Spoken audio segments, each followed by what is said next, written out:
So, friends, fellow Earthlings, here we are. I am with now a new friend and a new colleague, and her name is Jackie Gust. She is a nurse, and she has a fascinating story of how many years? 35. 35 years around the globe, working with missions, with disaster sites. I came upon her because I needed my vaccinations, and we ran into each other. I'm going to get those vaccinations, the rest of those today, and then I'll be hopefully medically sound to survive out there in the great wilderness.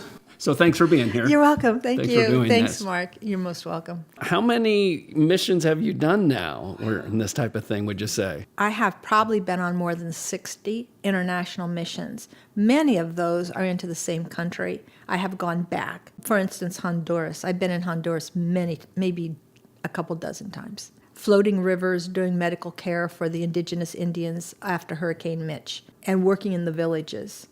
Hiking into the mountains with your backpack and with 2 physicians and finding people who are isolated in whole villages after the mudslides and the damage had been done from Hurricane Mitch, and then providing medical care for them.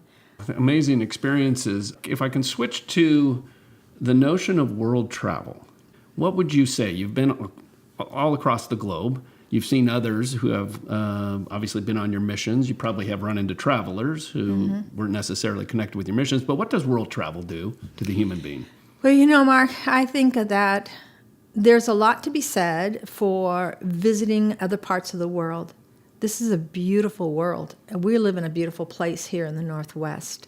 But the real thing is, it's the heart of the people. That's what I get out of it. And that's what I think other travelers do too, whether they realize it and whether you know it at the upfront. But it's the heart of the people. It's getting to know the people. It's like the spirit and the unity in your spirit when you meet other people. And you don't even speak their language sometimes, but there is a commune you have with them. That's so precious. I think that's something that you can't underestimate and that you never forget, and it helps you to grow in your own character. Well, that's certainly, I've told you my goal with this whole project, and to sit down like this with somebody who, for whatever reason, is interesting or fascinating and has a story that they want to talk about and tell. And so it's always been so valuable for me, like right now, learning about somebody. But I'm looking forward to meeting all those other people out there. I don't think it happens by accident. This is my personal feeling, and it has to do with my faith as well. But I believe these are divine appointments, and I'm blessed by them. And I believe that yours will be as you go out too, that people are purposely crossing your path. All right, well, I'm excited. Amen. Amen is right.